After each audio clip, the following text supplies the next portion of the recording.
क्या आप मार्केट में नए हैं और आपको नहीं पता कि मार्केट में क्या करना चाहिए? क्या आपको आइडिया ही नहीं है कि मार्केट कहाँ से स्टार्ट करे नहीं करे? उसके लिए हमने बिगनर सीरीज बनाया है।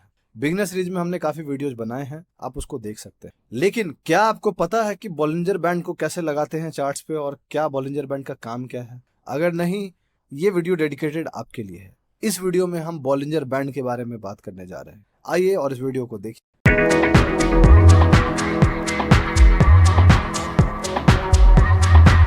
कैसे हैं आप लोग? मेरा नाम ब्रज भूषण हुआ और मैं आप लोगों का स्वागत करता हूं आप लोग के अपने चैनल पे जिसका नाम है ट्रेड विद भूषण। ये वीडियो बिगनर सीरीज का अगला पार्ट है जिसमें हम बॉलिंजर बैंड के बारे में बात करने जा रहे हैं। ये वीडियो मिलने तक आप बिगनर सीरीज का काफी वीडियोस देख चुके होंगे। बिगनर सीरीज क्या है? बिगनर सीरीज एक ऐसा सीरीज है जिसके नाम से ही पता चलता है आपको कि हम एक ऐसा सीरीज बना रहे हैं जिसमें नए लोग जिनको कुछ भी नहीं पता वो इस सारे वीडियोज को अगर देख लेंगे तो उनको मार्केट के बारे में एक बेसिक नॉलेज हो जाएगी और उनको समझ में आ जाएगा कि मार्केट से कैसे स्टार्ट करते हैं, कैसे आगे बढ़ते हैं।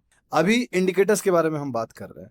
ये वीडियो मिलने से पहले आपको 3 इंडिकेटर्स के वीडियो मिल चुके होंगे। हमने 3 इंडिकेटर्स के बारे में बात किया है। सबसे पहला इंडिकेटर था RSI, दूसरा इंडिकेटर था MACD, तीसरा इंडिकेटर था मूविंग एवरेज। उसके बाद ये चौथा इंडिकेटर है जिसका नाम है बॉलिंजर बैंड। अब बॉलिंजर बैंड के बारे में हम इस वीडियो में बात करेंगे। हम क्या क्या बात करने जा रहे हैं? हम बात करने जा रहे हैं कि बॉलिंजर बैंड होता क्या है, उसको लगाते कैसे हैं चार्ट्स पे, बनता कैसे है वो, मतलब उसके नंबर्स क्या हैं और उसको यूज कैसे करते हैं। ये सारी चीजें हम इस वीडियो में बात करेंगे। आगे बढ़ने से पहले मैं आपको 2 चीज बता देना चाहता हूँ। सबसे पहला, मैं कोई सेबी रजिस्टर्ड नहीं हूँ, तो जो भी मैं आपको बता रहा हूँ ये मेरे खुद के ओपिनियंस है। मैं गलत हो सकता हूँ। मैं पढ़ता हूँ, मेहनत करता हूँ, सीखता हूँ और जो भी सीखता हूँ वो मैं आपके सामने लेके आता हूँ। मैं ये कहीं क्लेम नहीं करता कि मुझे सब कुछ पता है। मैं बहुत हम्बल इनफ हूँ ये एक्सेप्ट करने के लिए कि मुझे बहुत ज़्यादा कुछ नहीं पता। इनफैक्ट मुझे कुछ नहीं पता।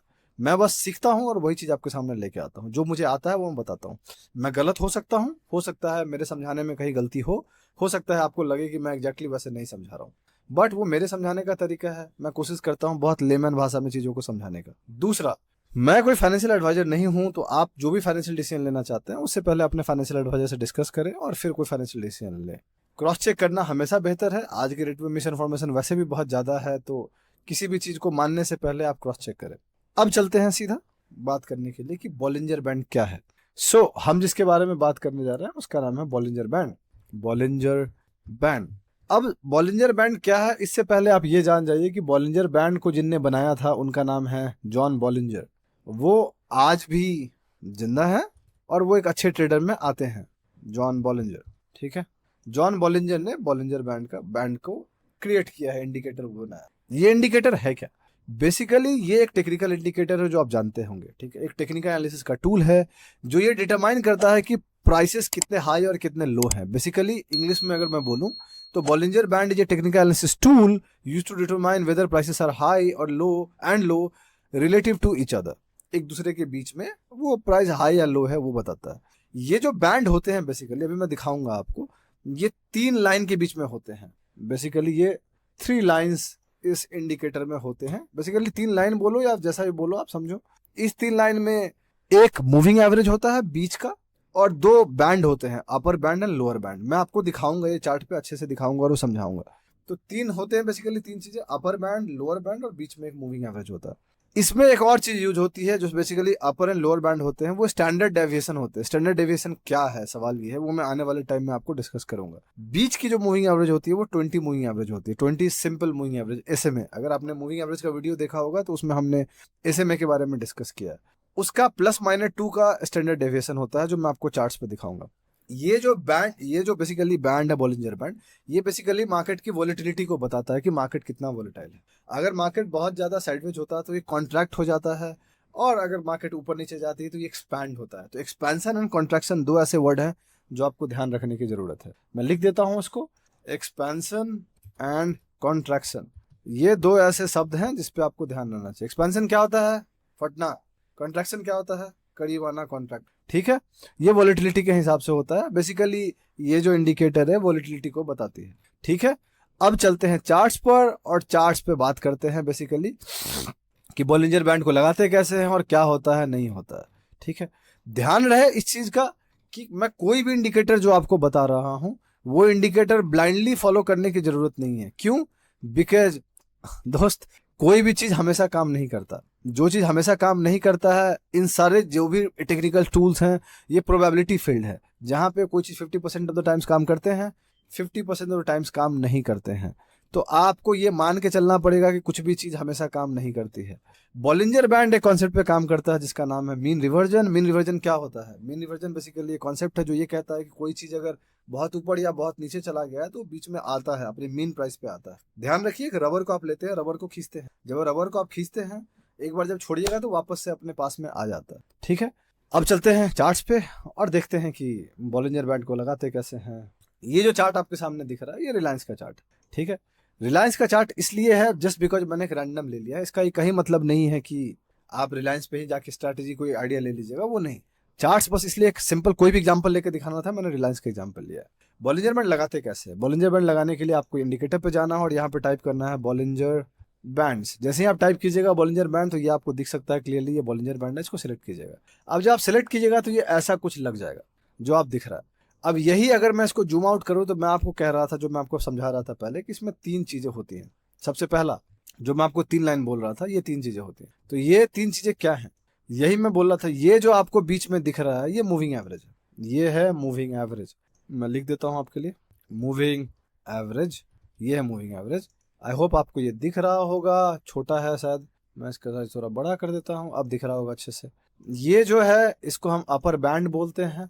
ये है अपर बैंड। अपर, कोई लोग आके बोलेंगे भाई स्पेलिंग गलत लिख रहे हो, नहीं आता, आप बोल सकते हैं दोस्त, कोई दिक्कत नहीं है। और ये है लोअर बैंड, टाइपिंग में गलती हो सकती है, उसमें कोई दिक्कत नहीं। लोअर बैंड, आप मेरे टाइपिंग पे मत जाइएगा। तो ये 3 चीज़ें होती हैं जिसके बारे में आपको बता रहा था। अगर आप इसके सेटिंग्स में जाइएगा तो यहाँ पे आपको दिखेगा लेंथ 20 है, मतलब जो मूविंग एवरेज के बारे में बात कर रहे थे वो 20 है। बेसिक मूविंग एवरेज टाइप मैंने बोला था, सिंपल मूविंग एवरेज तो ऐसे में है। स्टैंडर्ड डेविएशन 2 होता है, 2 क्यों डिफॉल्ट होता है। ठीक है, अब स्टैंडर्ड डेविएशन का मतलब क्या है? इसका +2 ये बन जाता है, इसका -2 ये बन जाता है, तो +-2। ठीक है, तो यही मूविंग एवरेज का जो 20 मूविंग एवरेज है, इसका स्टैंडर्ड डेविएशन का +2 कर दीजिएगा, 20 moving average plus standard deviation 2, तो ऊपर बन जाएगा ऊपर का बैंड, और लोअर का बैंड ये बन जाता है। स्टाइल जैसा है उसका ही रहने देता। अब अगर आप गौर कीजिएगा तो बहुत सिंपल तरीके से मैं इसको डिलीट कर देता हूँ, आई होप आप समझ गए होंगे। नॉर्मली अगर आप देखिएगा तो ये एक वॉलेटिलिटी में चली जाती है। एक्सपेंशन कॉन्ट्रैक्शन क्या होता है, मैं आपको बहुत अच्छे से एग्जांपल दिखाता हूँ। देखिए, जब ये मार्केट साइडवेज होता है, मार्केट की वॉलेटिलिटी बहुत कम होती है, तो ये धीरे धीरे कॉन्ट्रैक्ट होने लगता है। आप देखिए इसके स्पेस छोटे होने लगते हैं। जैसे ही प्राइस ट्रेंडिंग होता है ये एक्सपैंड होने लगता है। अब दिख रहा है आपको? तो यहाँ पे देखिए, ये कॉन्ट्रैक्शन है और फिर ये एक्सपेंशन है, खुल गया। सो कॉन्ट्रैक्शन एक्सपेंशन ये बहुत काम आता है। अगर ये अप ट्रेंड में कॉन्ट्रैक्ट हो रहा है तो चांसेस होते हैं कि और ऊपर जा सकता है। डाउन ट्रेंड में कॉन्ट्रैक्ट हो रहा है, चांसेस होते हैं नीचे आते हैं, ऐसा मेरा मानना है। ऐसे आप चार्ट पे एग्जांपल प्रैक्टिस कीजिएगा तो देखिएगा। तो ये हो गया बॉलिंजर बैंड का। इसको यूज कैसे करना? अब देखिए, इस पे यूज करने पे बहुत सारी बातें हैं। यूज करने का जो सबसे पहला तरीका है, जो मैं नॉर्मली बता देता हूँ, बाकी अलग कभी किसी वीडियो में डिटेल में बताऊंगा।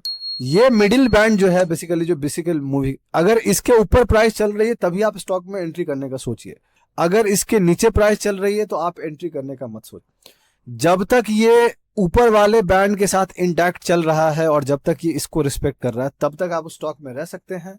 मैं रिपीट करता हूं, जब तक ये इसको टच कर रहा है और जब तक ये इसके ऊपर होल्ड कर रहा है तब तक आप स्टॉक में रह सकते हैं। जैसे ही वो उसके नीचे आ जाता है आप निकल सकते हैं। फिर वापस से एंट्री आप सोच सकते हैं जब ये ट्रेंडिंग में वापस से आ जाए। तो ऐसे आपका बॉलिंजर बैंड काम करता है।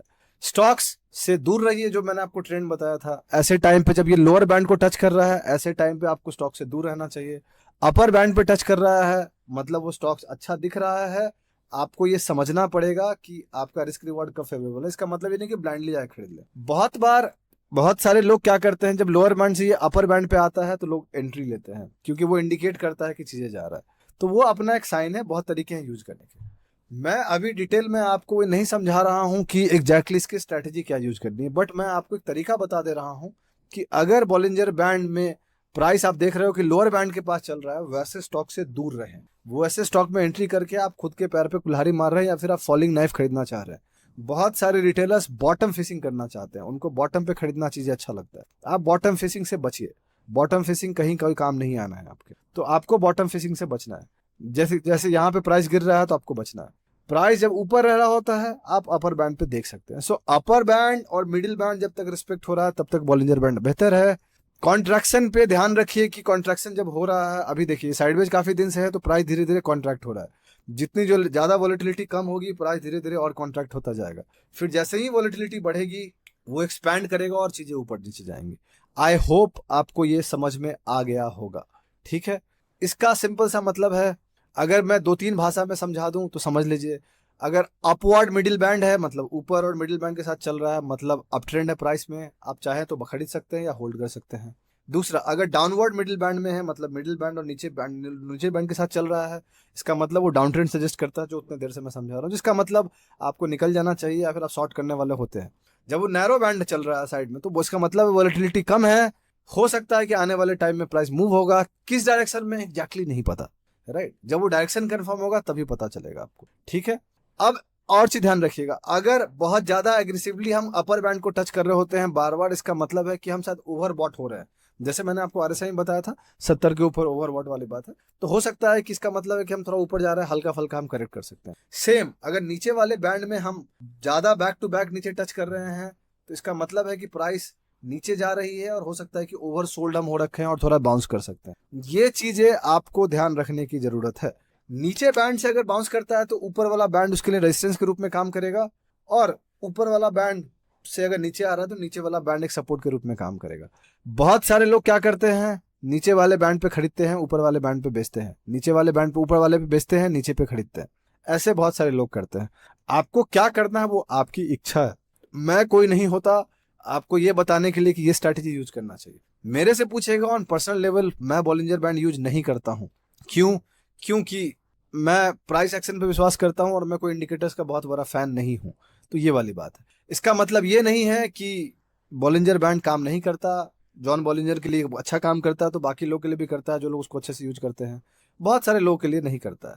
मैं फिर वही कहूंगा, काम उनके लिए ही करता है जिनको पता है कैसे यूज करते हैं, जिनको नहीं पता है कैसे यूज करते हैं उनके लिए काम नहीं करता। दुनिया का सबसे अच्छा बंदूक आप किसी को भी ला के दे दीजिए, अगर उसको चलाने ही नहीं आता तो फर्क क्या पड़ता है? फिर सेम चीज है। तो आप दुनिया के सबसे अच्छे डॉक्टर से किसी को दिखवा दीजिए और डॉक्टर आपको कह रहा है 1 घंटा चलना है, प्रैक्टिस करनी है, एक्सरसाइज करना है, और आप नहीं कीजिएगा तो क्या फर्क पड़ता है उससे? दुनिया का सबसे अच्छा ट्रेडर भी आपको सिखा दे और आप प्रैक्टिस नहीं कीजिएगा तो फर्क नहीं पड़ता। अल्टीमेटली चीजें करनी आपको है, समझना आपको है। आई होप आपको ये समझा होगा। तो यही थी बॉलिंजर बैंड के बारे में। हमने बात किया लगाते कैसे हैं, होता क्या है, कौन बनाया है, क्या काम करता है, क्या क्या चीजें होती हैं, उसको यूज कैसे करना है, हमने सब कुछ इस वीडियो में डिस्कस किया है। अगर आपको अच्छा लगा है तो आप लाइक कीजिए, सब्सक्राइब कीजिए हमारे चैनल को, अपने दोस्तों के साथ शेयर कीजिए, सपोर्ट बनाइए। फीडबैक देना चाहते हैं आप दे सकते हैं, ग्रुप में शेयर कीजिए लोगों को, उनको बोलिए चैनल सब्सक्राइब करने के लिए। अगर आप सपोर्ट नहीं कीजिएगा हम आगे नहीं बढ़ेंगे दोस्त। मेरे पास कोई दूसरा तरीका नहीं आगे बढ़ने का सिवाय वीडियोज आपके सामने लेके आने का। मेरी कोशिश है आपको बेसिक सिखाने की, मेरी कोशिश है आपको बेसिक्स इतना सिखा देने के लिए आपको किसी से भी बेसिक सीखने के लिए जरूरत नहीं है पैसा देके, फ्री में आप बेसिक सीख सकते हैं। आई होप आपको वीडियो अच्छा लगा होगा। अगर आपको अच्छा लगा है तो आप बताइए। बहुत जल्दी मैं आपसे अगले वीडियो मुलाकात करूंगा। जो अगला वीडियो होएगा इंडिकेटर्स पे, रिलेटिव स्ट्रेंथ का होगा। वो एक बहुत इंटरेस्टिंग टॉपिक है, राइट। काफी कम लोग को उसके बारे में पता है, तो उसके बारे में बात करेंगे। अगर आपको अच्छा लगा तो आप लाइक कीजिए। बहुत जल्दी मैं अगले वीडियो मुलाकात करता हूँ, तब तक के लिए अपना ध्यान रखें। चीयर्स।